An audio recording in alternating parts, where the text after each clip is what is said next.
모든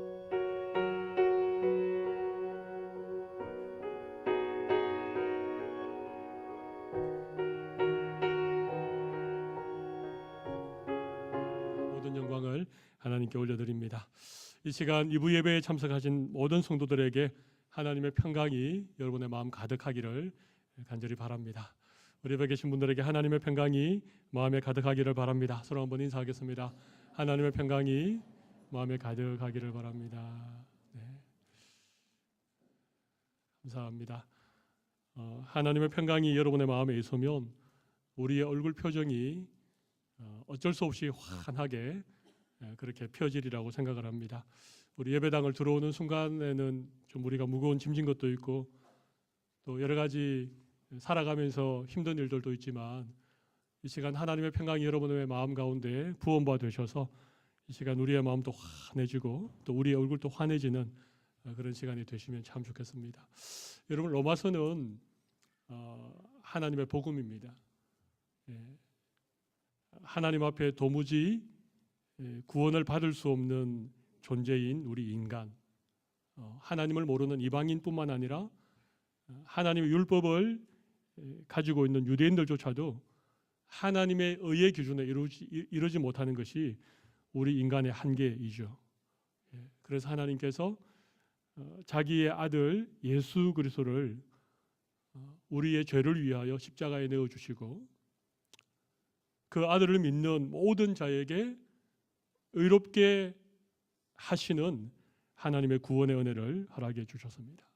로마서 1장에서 4장까지 그와 같은 내용을 사도 바울이 여러 내용들을 통하여서 우리에게 전해주고 있습니다. 그래서 복음이지요. 기쁜 소식, 굿 뉴스인 것입니다. 나는 자격이 없지만, 나는 여전히 죄인이지만, 하나님 앞에 의로워질 1%의 가능성도 없지만 전적인 하나님의 은혜로 우리를 구원해 주시고 우리를 의롭다 그렇게 여겨 주시는 것, 이것이 복음인 것입니다.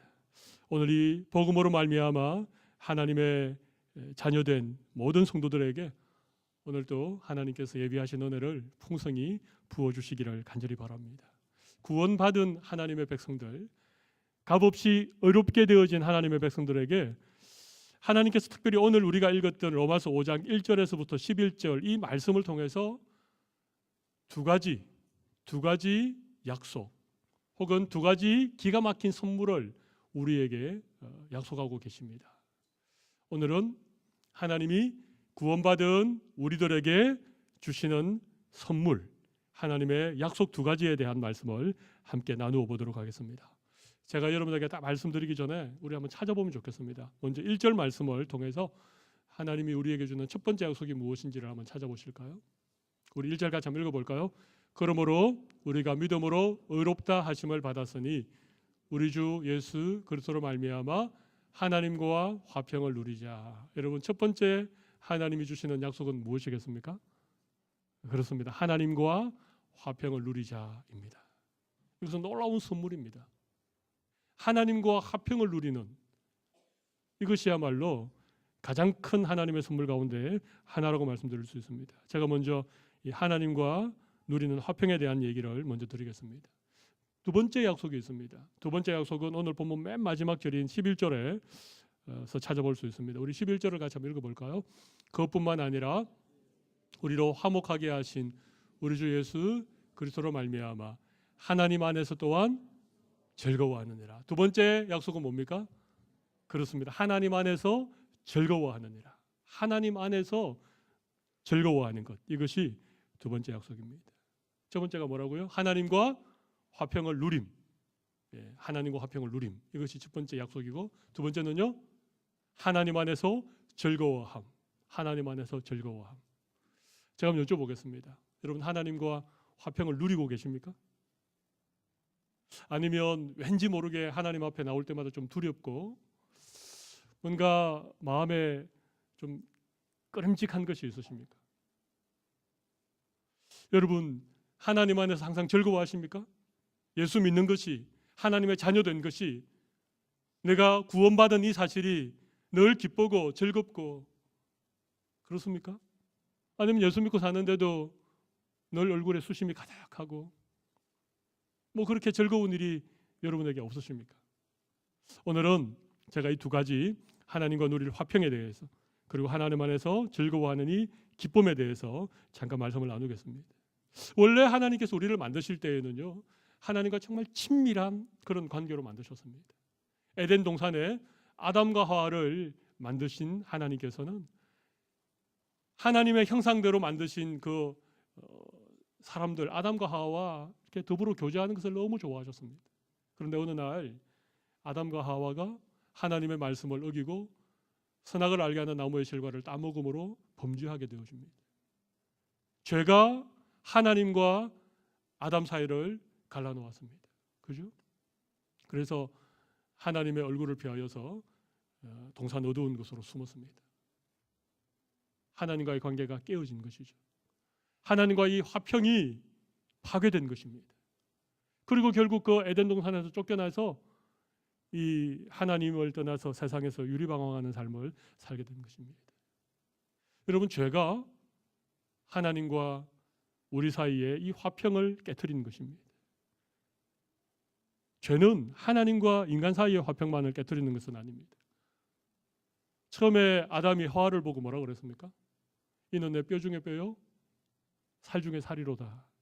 그렇게 부부가 한 몸이었는데 죄가 들어오니까 아담이 무엇이라고 핑계하는가 하면 하나님이 나에게 지으신 이 여자가 나에게 먹으라 함으로 내가 먹었습니다. 아담이 자기가 선악과를 먹은 것을 누구의 탓으로 돌리고 있습니까? 자기 아내 하와의 탓을 돌리고 있고, 그렇게 부부 사이가 금이 가기 시작한 것이죠. 그죠? 인간관계가 파괴되는 것입니다. 아담과 하와가 낳은 아들이 가인과 아벨이었는데 얘는 형제지간이었습니다. 그런데 참 놀랍게 형이 동생을 시기하고 미워해서 동생을 돌로 쳐 죽이는 이런 살인 사건이 왜 일어납니까? 죄가 관계를 깨뜨렸기 때문에 그렇습니다. 하나님과의 화평의 관계, 사람들 사이의 이 사랑의 관계를 죄가 다 깨뜨렸기 때문에 이 세상에는 미움과 시기와 다툼과 그리고 분쟁과 살인과, 세상의 역사는 전쟁의 역사지 않습니까? 이 세상의 역사가 시작된 이래로 전쟁이 끊어진 날은 한 번도 없습니다. 지금 또 지구촌 어느 곳에서는 지금 전쟁이 한창입니다. 하나님과의 평화의 관계가 죄로 말미암아 완전히 파괴되어졌습니다. 그러나 하나님은 이 파괴된 관계를 그대로 두시기를 원치 않으셨습니다. 하나님은 계속해서 우리를 찾아오셨고 회복의 기회를 주셨습니다마는 우리 인간에게는 그 파괴된 화평의 관계를 회복시킬 만한 아무런 능력도 없고 의지도 없었습니다. 하나님께서 독생자 하나님의 외아들 예수님을 우리 위해 십자가에 내어주시고 우리의 모든 죄의 문제를 해결해 주심으로 하나님과의 관계를 새롭게 회복시켜 주셨습니다. 오늘 우리 본문 10절에 보시면 이런 말씀이 있습니다. 곧 우리가 원수 되었을 때에 그의 아들의 죽으심으로 말미암아 하나님과 화목하게 되었은지요. 그렇습니다. 우리가 하나님과 원수, 하나님과의 모든 관계가 끊어진 그 상태에 있을 때에 그의 아들이 우리를 대신하여 십자가에 죽으심으로 하나님과의 화목의 관계를 다시 회복시켜 주셨다는 것입니다. 여러분, 하나님과의 이 화평의 관계를 회복하시고 이 하나님과의 화평의 관계를 누리시기를 바랍니다. 이게 누린다라고 하는 게 중요하죠, 그죠? 예, 우리 주 예수 그리스도로 말미암아 하나님과 화평을 어떻게 하자고요? 화평을 누리자는 것입니다. 예. 하나님과 분명히 화평의 관계가 회복되었음에도 불구하고 하나님과의 화평을 누리지 못하는 성도들이 생각외로 많습니다. 여러분, 하나님을 생각할 때 어떤 마음이 드십니까? 두려우십니까? 하나님은 두려운 분 맞습니다. 우리는 마땅히 하나님을 경외해야 됩니다. 그러나 하나님이 두려운 분이시지만 하나님이 그냥 두려운 분으로 끝난다면 이건 뭔가 하나님과 우리 관계에 문제가 있는 것입니다. 하나님과의 평화, 이것이 회복되는 여러분들이 되면 좋겠습니다. 여러분, 믿음은 다른 게 아닙니다. 믿음은 끊어진 하나님과의 관계가 회복되는 것, 하나님과의 생명적인 관계, 하나님과의 인격적인 관계가 다시 회복되는 이것이 믿음입니다. 그래서 여러분 하나님 앞에 좀 담대하게 그렇게 나아오셔도 됩니다. 히브리서의 말씀처럼 때를 따라 돕는 은혜를 얻기 위하여 은혜의 보좌 앞에 담대하게 나아가느니라.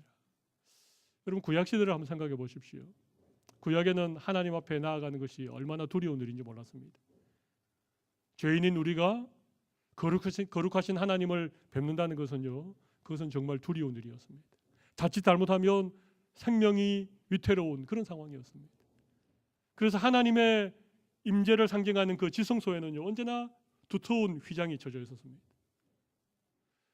그런데 예수님께서 십자가에 못 박히시고 예수님이 돌아가시는 그 순간 성전 그 휘장, 성소와 지성소를 가로막고 있는 그 휘장이 위에서부터 아래로 찢어졌습니다. 그리고 언제든지 얼마든지 하나님 앞으로 나아갈 수 있는 길이 활짝 열리게 된 것입니다. 이게 하나님과 누리는 화평의 관계입니다. 근데 우리가 분명히 하나님과 회복된 화평을 누려야 됨에도 불구하고 우리가 화평을 누리지 못하는 이유가 있습니다. 그것은 무엇인가 하면요, 우리가 자꾸만 우리 자신을 바라보기 때문에 그렇습니다. 내가 하나님 앞에 나아갈 수 없는 존재인데, 내가 하나님과 평화를 누릴 수 없는 그런 죄인인데, 이런 것들 때문에 자꾸만 우리는 하나님과의 평화를 누리지 못합니다. 여러분, 이 어떤 어두움의 권세들, 우리의 믿음을 넘어뜨리기 위해서 끊임없이 우리를 공격하는 이 악한 세력들이요, 계속 우리에게 하는 얘기가 뭔지 압니까? 너 자신을 봐. 너가 무슨 자격이 있니? 너가 하나님 앞에 여전히 죄를 짓고 있지 않니? 네 한 주간의 삶을 돌아봐. 너가 하나님과 원수된 모습으로 살아갔던 너 자신인데 어떻게 하나님 앞에 나갈 수 있니? 계속해서 내 연약함과 나의 어떤 죄와 이런 것들을 계속 바라보게 하는 것이죠. 그러나 여러분, 사도 바울은 그런 우리를 향하여서 이렇게 말씀하고 있습니다. 우리 오늘 본문 6절 말씀을 보십시오. 거기 보면 우리가 아직 연약할 때에, 우리가 연약할 때라 그러죠. 8절 말씀을 보십시오. 8절, 우리가 아직 죄인 되었을 때에, 우리가 죄인 되었을 때라 그러죠. 10절을 보십시오.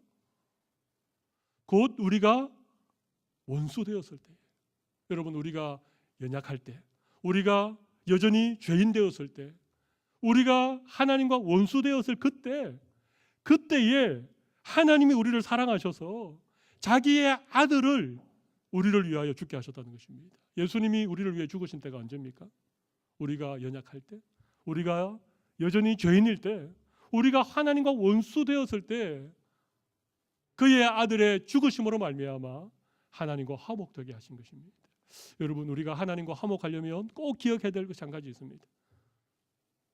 내 자신을 바라보지 말고 나의 어떤 연약함, 나의 어떤 죄, 나의 어떤 하나님과 원수된 이런 것들에 우리의 시선을 두지 말고 무엇을 바라봐야 되겠습니까? 예수님의 십자가를 바라봐야 됩니다. 예수님의 십자가. 예수님의 십자가는 우리가 연약할 때, 우리가 죄인 되었을 때, 우리가 원수 되었을 때 우리를 위하여 죽어주신 하나님의 사랑을 확증하는, 하나님과 우리를 화목케 하는 그것이 바로 예수님의 십자가입니다. 예수님의 십자가를 바라보면 우리는 하나님과 화평의 관계를 누릴 수 있게 되어집니다. 사랑하는 성도 여러분, 오늘 하나님께서 주신 이 놀라운 선물, 하나님의 약속을 다시 한번 붙들 수 있는 우리 성도들이 되시면 좋겠습니다. 하나님과의 관계가 회복되면 참 신기하게 부부 간의 관계가 회복되고, 부모 자식 간의 관계가 회복되고, 성도들과의 관계가 회복되고, 이런 사람들과의 관계가 회복되는 그런 은혜도 하나님 우리에게 허락해 주시리라고 생각을 합니다. 여러분, 혹 여전히 하나님과 화평을 누리고 있음에도 불구하고 여전히 사람들과의 어떤 관계들 때문에, 그 어떤 깨어진 관계들 때문에 여러분의 마음에 힘드십니까? 오늘 이 말씀을 통해서 먼저 하나님과의 완전한 화평의 은혜를 누릴 수 있는 여러분들이 되셔서 여러분의 깨어진 모든 인간관계도 회복되는 귀한 은혜를 하나님 우리에게 주시기를 바랍니다. 한 가지 더 말씀을 드리겠습니다. 그것은 우리 11절에 하나님 안에서 즐거워하느니라. 하나님 안에서 누리는 이 즐거움에 대해서 말씀을 드리겠습니다. 여러분, 우리가 하나님의 은혜로 구원받으면 우리가 즐거워진다는 것입니다. 여기 즐겁다라고 하는 이 동사는요, 우리 두 번째 주제를 한번 보여주시겠습니까? 네, 거기 보시면 하나님 안에서 즐거워한다라고 할 때 이 즐거워한다라고 하는 것은요, 이거 잘트입니다. 제가 왜 이 단어를 썼을까? 이 단어가 좀 어려운데 뭐 be happy라든지 아니면 rejoice라든지 이런 단어가 아닌 이거 잘트를 쓴 이유가 뭔가? 제가 영어의 뜻을 찾아보니까 이건요 그냥 즐거워하는 게 아닙니다. 그냥 뭐 좀 기쁘다, 그냥 좀 행복하다 그런 게 아니고 이 단어의 뜻은요 그냥 기뻐서 가만히 있지 못하고 기뻐서 그냥 펄쩍펄쩍 뛰는 걸 말합니다. 너무 기뻐서 그냥 덩실덩실 춤을 추는, 하나님 안에서 즐거워한다는 것은요 그런 의미입니다. 너무 기뻐서 그냥 가만히 있을 수 없는, 저절로 어깨가 들썩이고 막 저절로 콧노래가 나오는 이런 즐거움, 이런 기쁨이 예수 믿는 우리들에게 하나님이 주신 선물이라고 하는 것입니다. 여러분 기쁘십니까? 별로 기쁜 게 없으십니까? 어떤 선교사님이 한국 교회에 방문했는데 성도들이 너무 얼굴 표정이 굳어 있으니까 도무지 이해가 안 된 것입니다. 그래서 목사님이 물어봤습니다. 아니 어떻게 한국 교회 성도들의 얼굴의 표정이 이렇게 어둡습니까? 그래서 목사님이 너무 당황해서 뭐라고 대답을 해야 될지 가만히 고민하다가 한 가지 아이디어가 떠올른 것입니다. 예, 선교사님, 우리 한국 성도님들은요 예수님의 십자가를 너무 깊이 묵상하다 보니까 그래서 얼굴이 늘 어두운 것 같습니다. 그랬더니 선교사님이 뭐라 그랬겠습니까? 선교사님이 아니 한국교회 성도들은 예수님의 십자가의 죽으심만 묵상하고 예수님이 부활하신 것은 모르십니까? 여러분 예수님이 십자가에서 부활하셨습니다. 그리고 우리에게 영원한 생명을 주셨습니다. 그리고 우리에게 천국을 선물로 주셨습니다. 여러분 기쁘지 않습니까? 이게 기쁜 것이죠. 근데 왠지 모르게 예수 믿는 하나님의 백성들이 기뻐하지 않는 것, 하나님 때문에 즐거워하지 않는 것, 이거 뭔가 문제가 있는 것입니다.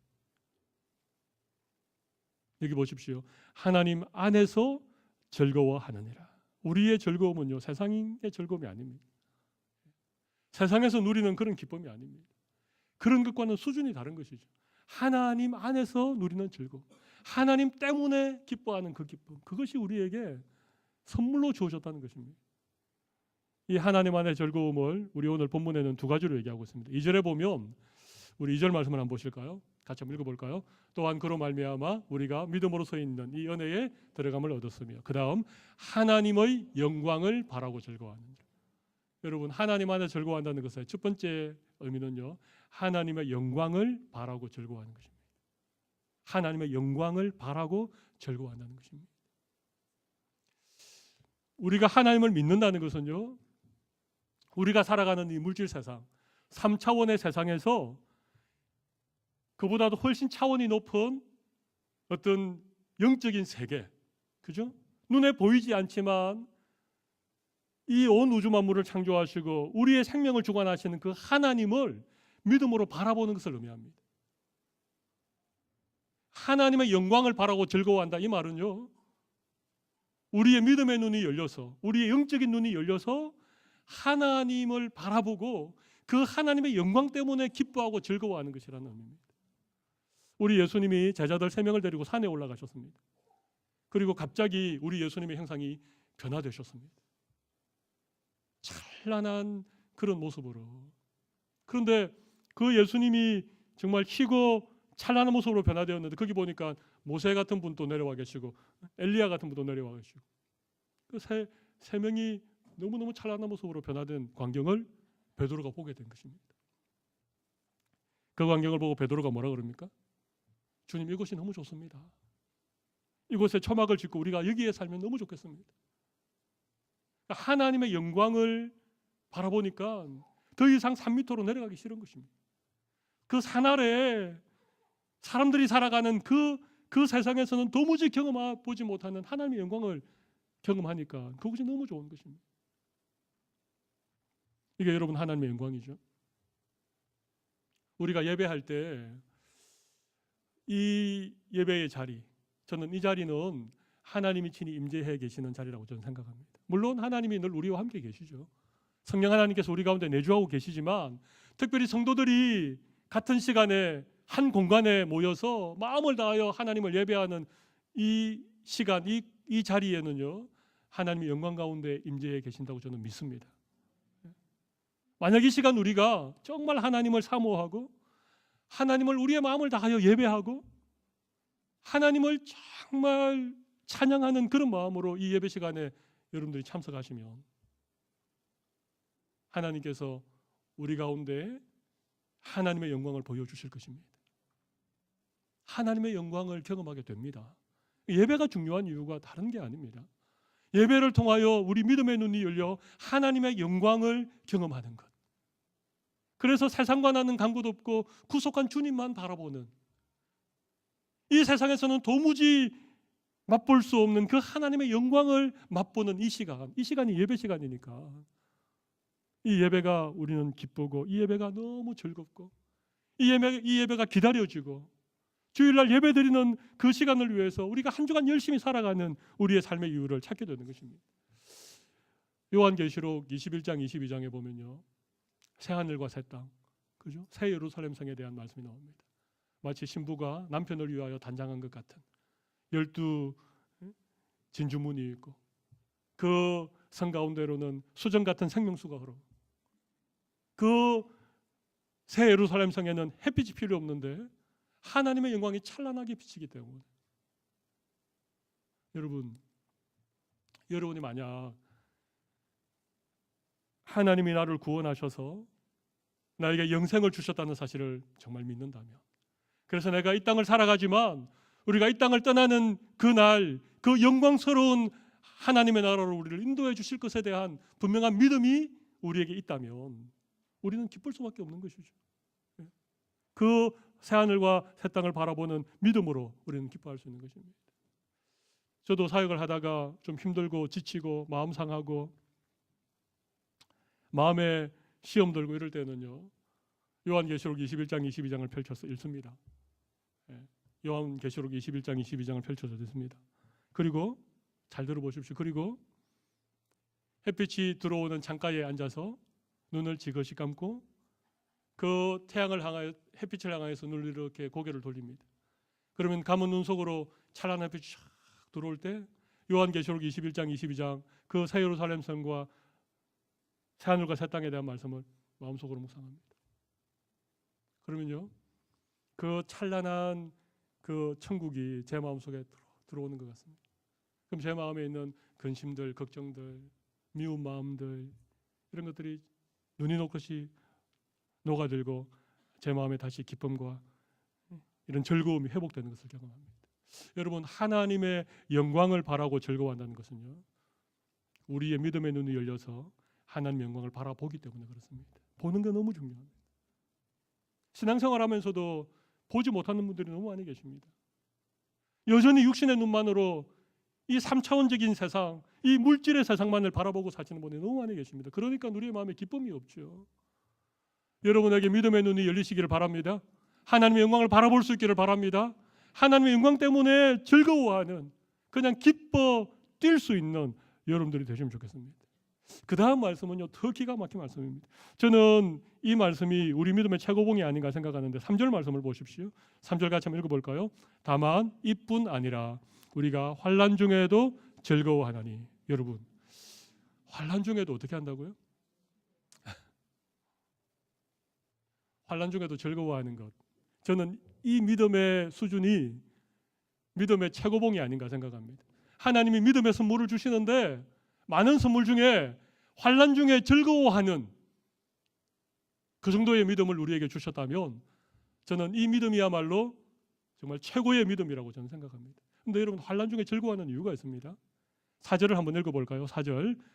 4절. 인내는 연단은 소망을 이루는 줄 어떻게 한다고요? 알미로다. 알기 때문에 즐거워할 수 있는 거예요.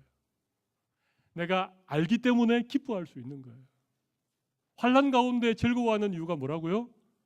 내가 알기 때문에, 결론을 알기 때문에. 환난은 인내는 연단은 소망을 이루는 줄 알미로다. 알기 때문에 기뻐할 수 있는 거예요. 모르면요 불안합니다. 모르면 두렵습니다. 그러나 내가 이 환난을 통해서 하나님이 나에게 인내를 가르쳐 주시고 인내를 통하여서 연단은 우리의 성품이 온전해지는 걸 말합니다. 우리를 연단시키셔서 결국 소망을 이루어 주실 것을 내가 알기 때문에 그것이 너무 분명하기 때문에 환난을 당하면서도 그 소망으로 인하여 즐거워한다는 것입니다. 근데 그 다음 5절 말씀 여러분 5절 말씀부터 기가 막힙니다. 5절 같이 한번 읽어봅시다. 소망이 우리를 부끄럽게 하지 아니함은 우리에게 주신 성령으로 말미암아 하나님의 사랑이 우리 마음에 부어온 여러분 환난을 즐거워하는 이유 환난 때에도 정말 기뻐할 수 있는 이유는요 환난이 소망을 이루는 줄 알고 그 소망은 무엇에 대한 소망인가 하면요 무엇에 대한 소망입니까? 하나님의 사랑이 우리에게 부어온 바 될 것을 믿는 소망입니다. 하나님은 우리 사랑하시는 거 맞습니다. 여러분 하나님 사랑하시죠? 하나님 또 나를 사랑하신다고 믿으시죠? 근데 그 하나님의 사랑을 여러분이 언제 가장 많이 경험하십니까? 언제 그 하나님의 사랑을 피부로 느끼십니까? 제가 맞춰 드릴까요? 환난 때입니다. 고난 당할 때입니다. 물론 우리가 계획했던 일이 잘 되고 또 뭔가 좋은 결과를 얻으면 우리 하나님께 감사하죠. 하나님 나 사랑하는 것보다 그렇게 생각하시죠. 그런데 진짜 하나님의 사랑을 느낄 때는 언젠가 하면요 환난의 때입니다. 굉장히 바쁜 아버지가요 아들을 그냥 일주일에 한 번, 두 번 볼까 말까 하는 그 아버지가요 아들을 사랑하잖아요. 그죠? 아이를 사랑하죠. 아이를 사랑하지 않는 아버지가 누가 있겠습니까? 단지 바쁘기 때문에. 근데 아이가 밤새 열이 막 40도, 41도 이렇게 펄펄 끓어서 아이가 병원 응급실로 실려가는 그런 상황이면요. 아버지가 어떻게 하겠습니까? 내일 출장 가야 되니까 회사에 바쁜 일이 있으니까 그건 아버지가 아니죠. 그럴 땐 아들에게 달려가는 것입니다. 밤새 아들 곁을 지키는 것입니다. 그게 아버지의 사랑 아닙니까? 하나님의 사랑이 우리에게 부어바 되는 데는요 환난의 때입니다. 우리가 환난 당할 때 하나님은 우리를 그냥 버려두지 않습니다. 우리가 고난 당할 때 우리가 너무 힘든 시간들을 보내고 있을 때 하나님이 우리를 찾아오시고 우리 가까이에서 마치 그 사랑을 붓는 것처럼 우리에게 부어주시는 것이 하나님의 사랑이죠. 우리는 이걸 아는 것입니다. 이걸 알기 때문에 우리가 환난을 당할 때 그 하나님의 사랑이 우리에게 부어바 되리라고 하는 소망 때문에 우리는 고난 가운데 즐거워할 수 있는 것입니다. 여러분 로마 교회는요 핍박을 많이 받은 교회입니다. 우리가 아는 것처럼 로마 교회에는요 300년에 가까운 엄청난 박해의 시간들이 있었습니다. 예수 믿는 것 때문에 붙잡혀서 옥에 갇혔습니다. 아이들이 보는 앞에서 엄마 아빠가 사자에게 갈기갈기 찍혀 죽는 그런 순교를 당했습니다. 히브리서 11장에 보면 믿음으로 살았던 사람들에게 어떤 고난이 있었는지가 나오는데 톱에 썰려서 죽기도 하고 온몸이 갈기갈기 찍혀서 그렇게 죽기도 했습니다. 지하 무덤인 카타콤에서 300년 동안 그들이 숨어서 살았습니다. 그런데도 이 로마 교회 성도들이 하나님을 향한 믿음을 빼앗기지 않았던 이유가 뭡니까? 바로 이겁니다. 환난 중에 즐거워하는, 환난 중에 즐거워하는 이것 때문에 로마 성도들은 알았죠. 로마 교회 성도들은 알았습니다. 환난을 당하면 하나님이 얼마만큼 우리에게 가까이 오셔서 말할 수 없는 하나님의 사랑을 쏟아붓듯이 우리에게 부어주시는 거, 이걸 너무너무 많이 경험한 것입니다. 그러니까 환난이 두렵지 않은 것이죠. 순교가 두려움이 아닌 순교가 가장 영광스러운. 그래서 초대교회 성도들은요 순교를 사모했습니다. 순교 당하기를 그렇게 갈망했습니다. 이 험한 세상에서 더 살아가는 것보다도 내가 빨리 순교해서 영광스러운 하나님의 나라에 갈 것을 그들은 사모하면서 그렇게 믿음을 지켰습니다. 우리랑 너무 다르죠. 우리랑 너무 다릅니다. 우리는 우리가 따라 살아가는 이 70년, 80년 이 세상에서 어쨌든지 그냥 더 살려고, 더 많이 모으려고, 더 출세하려고 그러나 진짜 우리에게 믿음의 눈이 열리면 우리는 환난을 더 이상 두려워하지 않습니다. 환난이 찾아오면 이 환난을 통해서 하나님이 인내를 배우게 하고 우리를 연단하셔서 온전한 소망 가운데 하나님의 사랑이 나에게 부음받을 것을 내가 알기 때문에 환난을 즐거워하는 거예요. 자, 여러분, 제가 오늘 여러분에게 부탁드리고 싶은 말이 있습니다. 여러분 지금 고난을 겪고 계신 분 계시죠? 뭐 경제적인 어려움 혹은 어떤 관계에서부터 오는 고난, 아니면 내 몸의 질병으로 인하여서 혹시 여러분은 어떤 종류의 환난을 겪고 계신 분 잘 들으십시오.